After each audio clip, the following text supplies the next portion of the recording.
Om Saram friends, this is Venkat for Sasa.com. First thing, I'm going to read this chapter 47 in Sai Satcharitra, the story of Veerabhadrapa and Champasapa, the snake and the frog story. I will be honest with you. Um, I I had dream of snake for more than several years. Whenever I have a problem or when I trust someone, let's say I ask Baba that can I trust this person?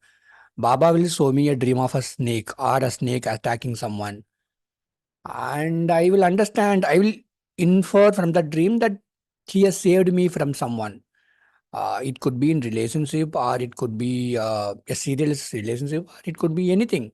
Anyone, probably you can even say that it could. Let's say you are a CEO of a company and you are going to hire someone important for your in your company. And when such dream comes, then it means that Baba has protected you from doing a wrong hire. That is the way I think. Or let's say you are doing a business and you might get a client who you think is good, but he is eventually annoying you in the long run. So Baba is safeguarding you from them. So Baba could be safeguarding you from someone bad, someone which could be in your personal life or in your business or your work or office. To hint those things, see, I am not a PhD in dream. I live by Sai's dreams all these years, but I lost my life because of this kind of love towards Sai dreams. That is completely all right with me. I accept responsibility because I've gained both good things from the dreams and also some painful incidences in my life because of trusting Sai's dreams. So that is okay with me because my guru, I mean, Sai has all the rights to treat me the way he wants me to be treated. Okay, let us now get into the story. Okay, today morning I had a dream. First dream was it was kind of a quarters where we lived in a small town near Coimbatore, and I'm going behind the quarters. I see in the third floor I see a lady, and they were a lady and her daughter, and they were saying, "Why are you looking at us?" And and then I'm coming to, I mean, that's third floor, and then I'm coming to the second floor or the first floor. There I see a lady giving food to many people, and it's like a prasad, and I take a bowl full of rice, like kind of some food, some mixed some food that she has prepared as prasad, and I am touching her feet and I am taking it happily, and I am walking behind the quarters, and then I could see the garden I was maintaining when I was a child, and suddenly a snake comes and the snake is eating a cat. I mean, it is catching a cat and the cat is trying to escape. And suddenly I see a cow, a small baby cow. You call it calf, right? So another snake which is more furious, that snake is trying to eat the calf. So I am giving you an example of how the kind of snake dream comes to me whenever I am about to trust someone. Okay, now I will get into the surprising part about today's team is that today I am actually uttering the word Veerabhadrapa and Champasapa, which comes in the Sai Satcharitra. Okay, so let me read the chapter now. The last chapter described by Baba's reminiscences, story of Veerabhadrapa and Champasapa, snake and frog. The last chapter described by Baba's reminiscence about two goats. This chapter describes more such reminiscences and relates the story of Veerabhadrapa and Champasapa. Preliminary. Blessed is the face of Sai. If we cast a glance at him for a moment, it destroys that sorrow of many past births and confers great bliss on us. And if he looks at us with grace, our bondage of karma is immediately snapped away and we are led to happiness. The river Ganges washes away the dirt and sins of all people. And sins of all people who go to her for a bath, but she intently longs for saints to come to her and bless her with touch of her feet and remove all filth sins and accumulated in her. She knows for certain that this can only be removed by the holy feet of saints. Sai is the crest jewel of saints, and now hear from him the following purifying story, which means when you read this chapter, you are purified. Okay, and maybe you are purified with your bonds of past birth. The snake and the frog. Okay, the snake and the frog. Sai Baba said one morning after taking my breakfast, I strolled along till I come to a small river bank. As I was tired, I rested there, washed my hands and feet, and I had a bath and felt refreshed. There was a footpath and a cart track sheltered by shady trees. The breeze was also blowing gently. As I was preparing to smoke Chilean pipe, as I was preparing to smoke Chilean pipe, I heard the croaking of a frog. I was striking the flint and lighting the fire when a traveler turned up, sat by my side, bowed down to me, and politely invited me to his house for meals and rest. He lit up the pipe and handed it over to me.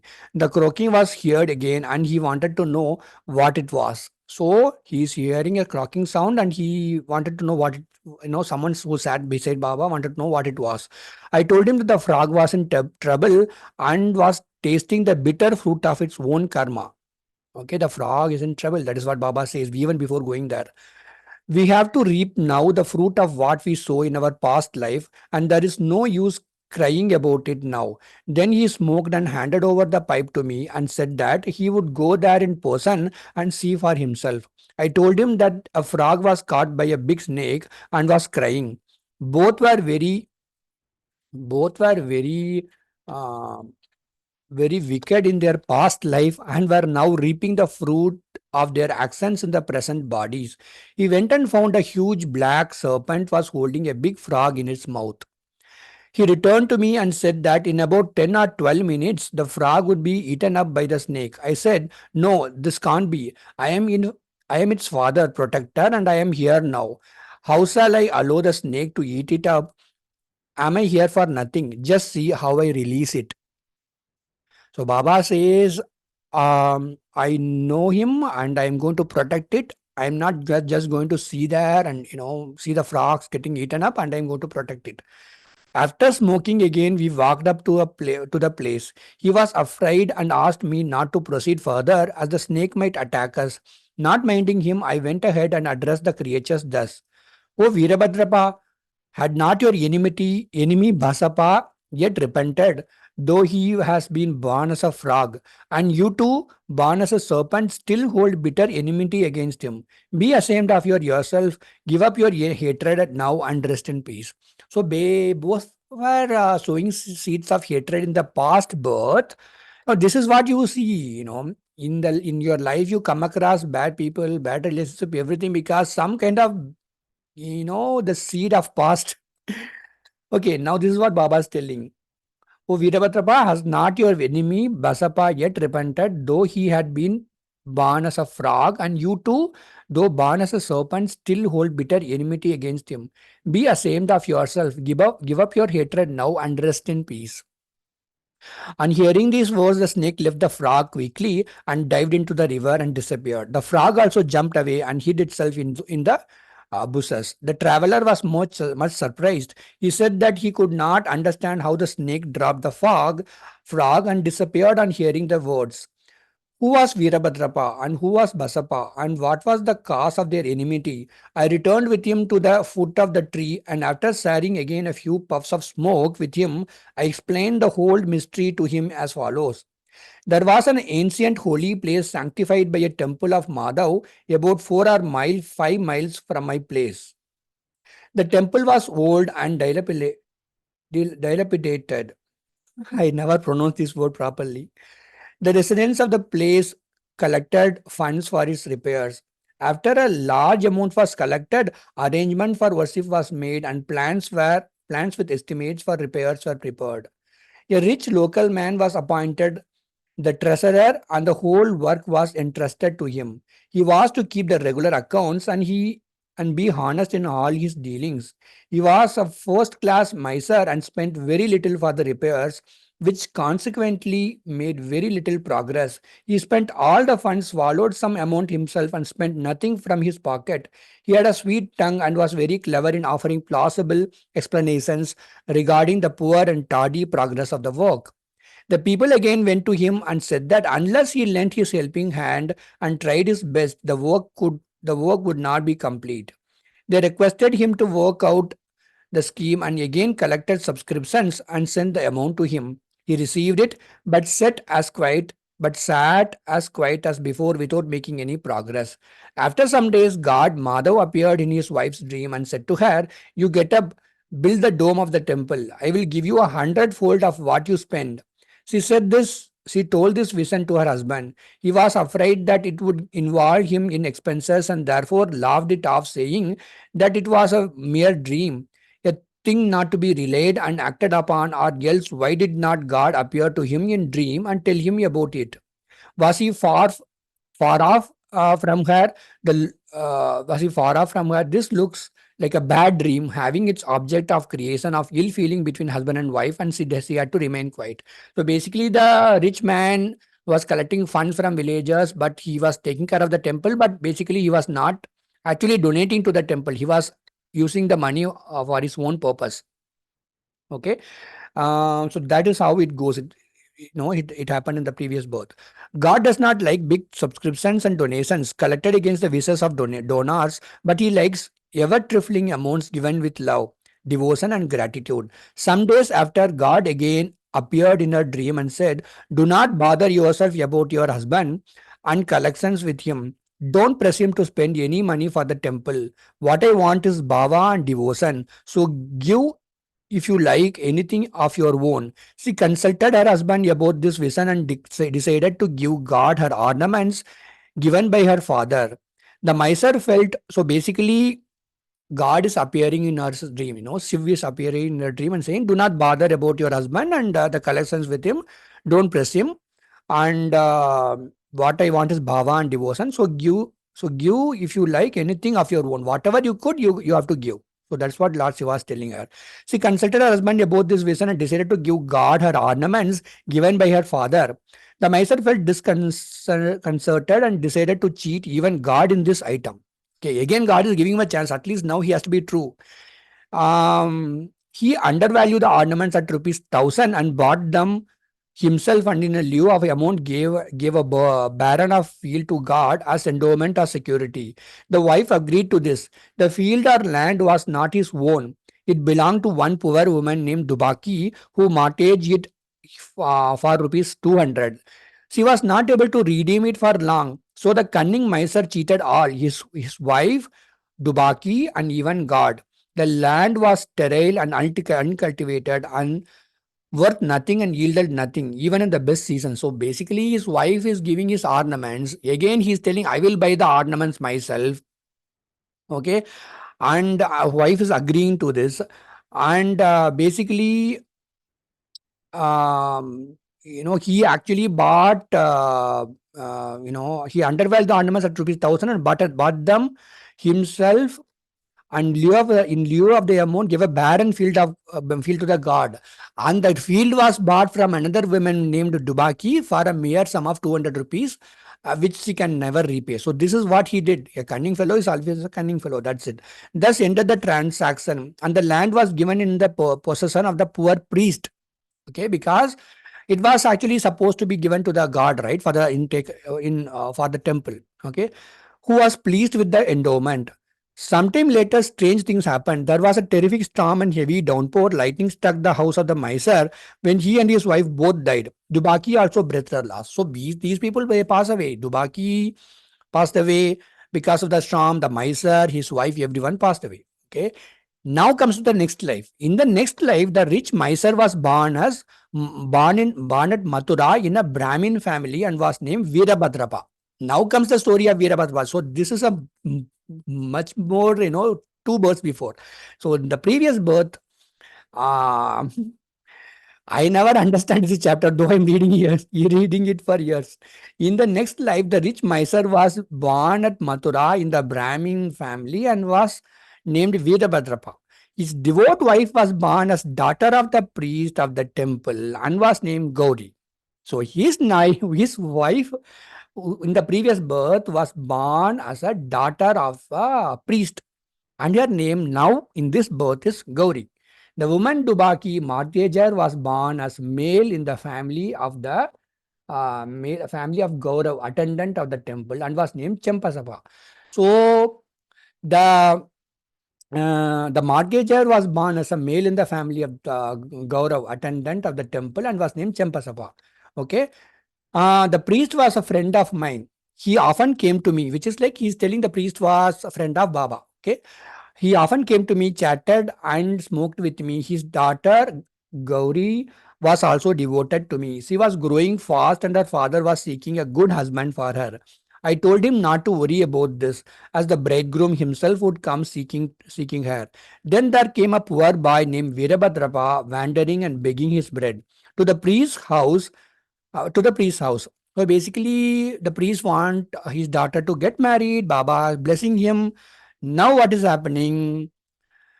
There came a poor boy named Virabhadrapa. Um, there came a poor boy named Virabhadrapa wandering and begging his bread to the priest's house. With my consent, Gauri was given in marriage to him. He was also devoted to me initially, as I recommended his marriage with Gauri, but later became miser. So miser again became a miser. Got it? Um, Okay. Even in this, so basically the rich miser in the previous birth now became poor guy, and he is coming to Baba, and Baba is recommending him to be the husband of the priest's daughter, Gauri. Okay. Even in this new life, he was hankering after money and asked me to help him to get it, as he was leading a married man's life. Okay. Strange things happened. There was a sudden rise in prices. By Gauri's good luck, there was a great demand for land, and the land was sold for 1 lakh rupees, 100 times the worth of her ornaments. Half the amount was paid in cash, and remaining was to be paid in 25 installments or rupees 2000. So again, change things are happening because the land is always there, no matter when people take several births. There was a sudden rise in prices by Gauri's good luck. There was a great demand for land, and the land was sold for 1 lakh rupees, 100 times the worth of her ornaments. Half the amount was paid in cash, and remaining was to be paid in 25 installments of rupees 2000. Okay, all agreed to this transaction but began to quarrel over money. They came to me for consultation. I told them that property belonged to God and was vested in the priest, and that Gauri was his sole heiress and proprietress, and no amount should be spent without her consent. Baba is telling Gauri is the proprietress, and no amount should be spent without her consent, and that her husband, that her husband had no right whatsoever to the amount. Okay. On hearing my opinion, Veerabhadrapa was wroth with me and said that I wanted to establish Gauri's claim and embezzle her property. So his own wife, maybe in this birth also, he wanted to ensure that the money comes to him, even though it belongs to his wife. On hearing his words, I remembered God and kept quiet. So when something bad happens, Baba is telling, when people behave strange, Baba is saying, I kept calm. Virabhadrapa scolded his wife Gauri, and she came to me at noon and requested me not to mind the words of others and not to discard her as she was my daughter. As he thus sought my protection, I gave her a pledge that I would cross 7 seas to help her. See, whenever Baba shows the snake in dream, I know he's somewhere protecting me. So that is the words. These are beautiful words in Satcharitra. I would cross 7 seas to help her. Then that night, Gauri had a vision. Mahadev, which is Lord Shiva, appeared in a dream and said, the whole money is yours. Do not give anything to anybody. Spend some amount for the temple purpose in consultation with Champasabha. And if you want to use it for some other purpose, consult Baba in the masjid. So Lord Shiva was telling, spend some money for the temple, then spend some amount in the temple person, the consultation with Sampasapa, and if you want to use it for some other purpose, some other good cause, then consult Baba in the temple. Gauri told me the vision and gave her a proper advice in the matter. I told her to take the principal or capital amount to herself, give half the amount of interest to Champasapa, and that Veerabhadra had nothing to do in that matter. So basically,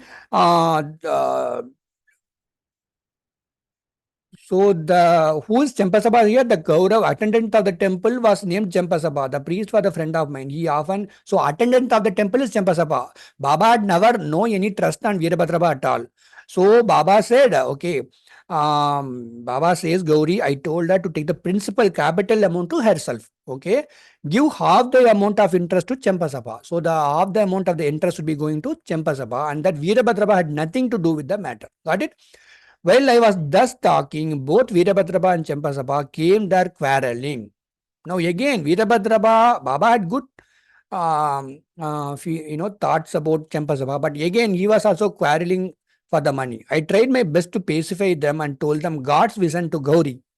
So Baba said, see, said God has came and told Gauri that you not spend for temple and give the interest for Champasabha, and Veerabhadra should do nothing about it. Veerabhadra got wild and angry and threatened to kill Champasabha, cutting him to pieces. The latter was timid. He caught my feet and sought my refuge. I pledged myself to save him from the wrath of the foe. Same way I'm telling you, when something really bad happens, don't worry, you hold on to Baba's holy feet, he will save you. Then after some time, Veerabhadraba died and was born as a snake, and Champasabha died and was born as a frog, because again he is feeble. On hearing the croaking of Champasabha and remembering my pledge, I came here, saved him, and kept my word. God runs to his devotees for help in times of danger. He saved Champasabha, the frog, by sending me here. All this is God's Leela or sport. The moral. The moral of story is that one has to reap what one sows, and there is no escape. Unless one suffers and squares up one's whole debts and dealings with others, and that greed for money drags the greedy man to the lowest level and ultimately brings destruction for him and others. Bow to Caesar, peace be to all. So basically, I believe when the chapter ends, I wanted to tell you two things. One is when you are having, when you believe that, okay, you are in relationship which is giving you pain, you have a partnership in business which is giving you pain, you have an annoying colleague, you have someone whom you respect, but they are behaving, they are greedy for money, they are there just for your money, or they are not so kind, not so good people. So it means you have to keep away from them or be calm. You don't have to see, whether they are getting punished or not, but you keep away and you do what is right. The second message you get from this is, whatever money you collect in the name of God, use it for the purpose of God. Okay. The third message you get is, do not cheat people. If you say collect money from people, see, I am using this money for this purpose, then use it for that purpose. For example, see, this even the land is sold, the money is coming. Baba is okay when he is giving half the interest to the Champasabha for his personal use, but it has to be communicated properly, and it should be transparent. All the transparency, that should be transparency. If you collect money for some purpose and use it for some other purpose, then certainly it is not right. So basically, the chapter speaks about being pure when it comes to wealth creation, when it comes to when it comes to annoying people in your life whom you should avoid because they are like snakes. Okay. The third thing, even though people are greedy, annoying, and doing nonsense for you, don't create a kind of enmity on them. Because Baba basically in this chapter says that don't have enmity on anyone, because they will be enmity only grows like a poisonous tree in your mind, and it will ruin both of your lives. Here, what Baba says, ultimately, you know the Madhav, so one has to reap the rewards of one source, which is like what you sow, you reap. If you do good, it will come to you. If you do bad, it will come to you. And in the past birth, whatever sufferings you have done, it is coming like a karma. Like, some girls used to write to me, why did I meet this guy? Why I am suffering? Some guys used to write to me the same thing. Why did I meet this girl? Why I am suffering? And why did I get this job? Why did I come change this job and now I don't like this company at all? I know. So why did I choose this career path? But remember, it's all past karma which is chasing us, like it is chasing us and it is dragging. But remember, in this birth, if you are pure, if you are not greedy, for example, even I am going through a very big pain now. I have a client, because I do financial consulting. I have a client. He's kind of good, but I wanted to do things what is right for him. But he's hiding something. And I told Baba, I'm not here to make money out of this consulting work that I'm doing. Whatever is right for me in the future, whatever is good for him in the future, uh, do what is right. Otherwise, I don't want this kind of business relationship itself. So you can use this chapter to give you a message of not being greedy at all for money. That is the most beautiful message in this chapter. And greedy men will go lowest level possible. and it will cause destruction to everyone, not only them, but since we are associated with them, it will also cause this. And so that is why I always, no matter what work you do, what job you do, whom you are associated with, if you find people are unethical, not pure, not transparent, and if you are not, if you think you are already in trap, but you don't know how to come out of it, you chant Baba's name. Keep chanting Baba's name. Chant Sai, Sai, Sai, Sai, Sai, Sai, Sai, Sai, Sai. Like that in your mind, you can chant or Om Sai Ram in your mind. And he will take that he knows how to take you out of the trap. Okay. Basically, what did I saw in dream this morning was a snake catching a cat, and then a snake catching a cow. And I saw that the cow was a small cow. It's a calf, but I could see it is just dragging away and going. I just like the cow is almost dead. Same way, we are also in a trap in a personal relationship, in a business relationship, in a work we do. So when you think we are in a trap, you remember this story and tell Baba, see, I whatever you say is right for me, I will be doing. I don't have any greed. I want to be live a pure life. Then my life will be good. So that in the long run, today you may not earn money. Today you may not have all the pleasures in life, but tomorrow you will die peacefully. So that is what I also want in my life.